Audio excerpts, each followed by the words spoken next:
மார்க்க சட்ட விளக்கங்கள், ஃபிக்ஹுடைய மசாயில்கள் என்பதை யார் சொல்ல வேண்டும் என்றால் உலமாக்கள் தான் ஃபிக்ஹுடைய மசாயில்களை எல்லாம், சட்டங்களை எல்லாம் சொல்ல வேண்டும். ஃபிக்ஹுடைய சட்டங்களை உலமாக்கள் அல்லாத, ஏதோ எனக்கும் கொஞ்சம் தெரியும், மக்தபில் நானும் கொஞ்சம் ஓதி இருக்கேன், எனக்கும் நல்ல பெரியவங்களுடைய சகவாச தொடர்பெல்லாம் இருக்கு, எனக்கும் தெரியாத மசாயில்லாம் இருக்குமா அப்படிங்கிற மாதிரி பொதுப்படையாக பொத்தாம் பொதுவாக இருக்கக்கூடிய சாமானியர்கள் ஃபிக்ஹ் மசாயில்கள் சொல்லுவதற்கு அவர்களுக்கு உரிமை இல்லை என்றே சொல்லலாம். சட்ட விளக்கங்களை சொல்லுவதற்கு அவர்களுக்கு தகுதி இல்லை என்றும் சொல்லலாம்.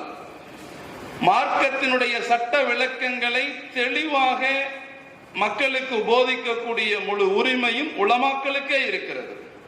ஒரு சந்தேகம் என்று சொன்னால் அந்த சட்ட விளக்கத்தை நீங்கள் யாரிடத்தில் கேட்க வேண்டும் என்றால் உங்களுடைய மஹல்லாவில் உள்ள உங்களுக்கு தெரிந்த இமாம்களிடத்தில் கேட்டு தெரிந்து கொள்ள வேண்டும்.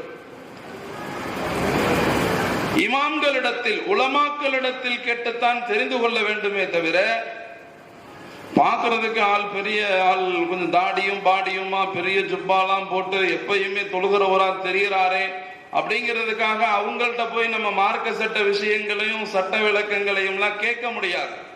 அப்படி கேட்டாலும் அவர்களுக்கு சொல்ல தெரியாது. அப்படி சொன்னாலும் அது சரியா இருக்குமாங்கிறது உறுதி கிடையாது என்பதை நாம் முதலிலே சரியாக புரிந்து கொள்ள வேண்டும். ஏன்னா சட்ட விளக்கங்கள் அப்படின்னு வரும்போது பல்வேறு சட்ட விளக்கங்களுக்கு உலமாக்களாகிய பெரும் பெரும் இமாம்களே சில சமயங்களில் நிதானித்து இதற்கான சட்டத்தை உடனடியாக சொல்ல முடியாது. கொஞ்சம் கிதாபுகள்ல பார்த்துத்தான் சொல்ல வேண்டும். அல்லது பெரிய உலமாக்களிடத்தில், எனக்கும் மேலுள்ள கல்விமான்கள் அவர்களிடத்தில் கேட்டுத்தான் சொல்ல முடியும்.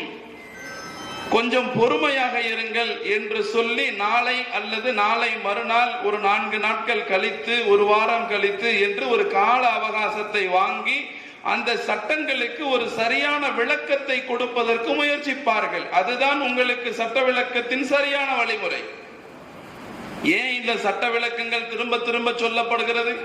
குர்பானி போன்ற மசாயில் அரங்கங்கள், ஃபிக்ஹ் மசாலாக்களை எல்லாம் திரும்ப திரும்ப பேசப்படுகிறது என்று சொன்னால், இன்னைக்கும் நிறைய பேர் தொழுகிறாங்களே, தொழுகையில் அவர்கள் செய்யக்கூடிய, அவர்களையும் அறியாமல் செய்யக்கூடிய பல்வேறு சின்ன சின்ன தவறுகள். ஒரு தக்பீர் கட்டுறதுல கூட நம்ம எல்லாம் இப்படி கட்டணும்னு சொல்லுவோம். மான்கள் தொப்புளுக்கு நேராக கையை வைத்து மணிக்கட்டை இப்படி இடதுபுற மணிக்கட்டை வலதுபுறத்தினுடைய கையை பெருவிரலை கொண்டும் சுண்டு விரலை கொண்டும் அடைய வளைத்து 3 விரல்கள் வெளியிலே தெரியுமாறு இப்படி பிடிக்க வேண்டும். இதுதான் ஹனஃபி மதுஹபின் முறைப்படி தக்பீர் கட்டக்கூடிய சரியான முறை என்பது எல்லோருக்கும் தெரியும். பெண்களாக இருந்தால் தங்களுடைய இடது கைக்கு மேல் வலது கை புறங்கைக்கு மேல் கையை வைத்து இப்படி நெஞ்சிலை கட்டிக்கொள்ள வேண்டும், கைகளை சுருக்கி கட்டிக்கொள்ள வேண்டும். இது வழிமுறை. இது பல பேருக்கும் தெரியும். ஆனால் இந்த சட்டங்களிலும் கூட இன்றைக்கும் பலர் கை கட்டும் முறைகள் அவர்களுக்கு இதுதான் என்று தெரிந்தாலும் அவர்கள் எந்த விதங்களில் பழகி போனார்களோ, எப்படி தொழுது பழகி போனார்களோ, அந்த தொழுது பழகி போன விதத்தில் இருந்து அவர்களால் திரும்ப வந்து சரியான முறையில் இப்படித்தான் செய்ய வேண்டும் என்று அவர்களுக்கு வர முடியவில்லை. அந்த மனம் ஒப்பவில்லை. ஒவ்வொருத்தர் ஒவ்வொரு டிசைனா, சில பேர் ஏதோ கூலிக்கு வேலைக்கு ஆள் கேட்ட மாதிரி போய் அல்லாட்ட கூலிக்கார நிக்கிற மாதிரி அப்படியே தலையை கீழே போட்டு ஒரு சைஸா இப்படி நிக்கிறதும், தக்பீர் கட்டுறதுக்கு இப்படி நிக்கிறது, அல்லது அந்த கை கட்டுற விதங்களை வேறு, இந்த மாதிரி சின்ன சின்ன விஷயங்கள். இது எதற்கு சொல்லப்படுகிறது? இது ஒரு நாளைக்கு 5 தடவை தொழக்கூடிய, அடிக்கடி தொழக்கூடிய தொழுகையிலேயே நம்மிடத்தில் ஏற்படக்கூடிய சின்னஞ்சிறு தவறு. அப்படி இருக்கிறப்ப வருஷத்துக்கு ஒரு தடவை கொடுக்கக்கூடிய குர்பானி என்று வரும்போது அதிலே அடிக்கடி இது போன்ற மசாயில்கள், சட்ட விளக்கங்களினுடைய அரங்கங்கள் எல்லாம் இந்த சமூகத்திற்கு மிக அத்தியாவசியமான தேவையாக இருக்கிறது. பேசிய விஷயங்களாக இருந்தாலும், தெரிந்த விஷயங்களாக இருந்தாலும் மீண்டும் மீண்டும் அதை பற்றி தெளிவுபடுத்திக் கொள்ள வேண்டிய கட்டாயத்தில் இன்றைக்கு நாம் இருக்கிறோம். அதனால் அது தொடர்பான சந்தேகங்கள், கேள்விகள் எது இருந்தாலும் அதை இன்றைக்கு ஃபத்வா கொடுக்கக்கூடிய முஃப்தி சாஹிப் அவர்களும் ஃபத்வா குழுவினுடைய உறுப்பினரான பேராசிரியர் ஹசரத் அவர்கள் எல்லாம் வந்திருக்கிறார்கள். தங்களுடைய மேலான சந்தேகங்களை தாராளமாக கேட்கலாம். உங்களுக்கு மிகச்சிறப்பான பதிலை தர இருக்கிறார்கள்.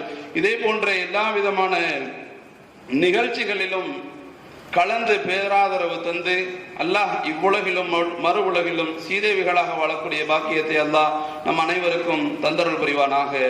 வாஹிர் தாவானா அல்ஹம்துலில்லாஹி ரப்பில் ஆலமீன்.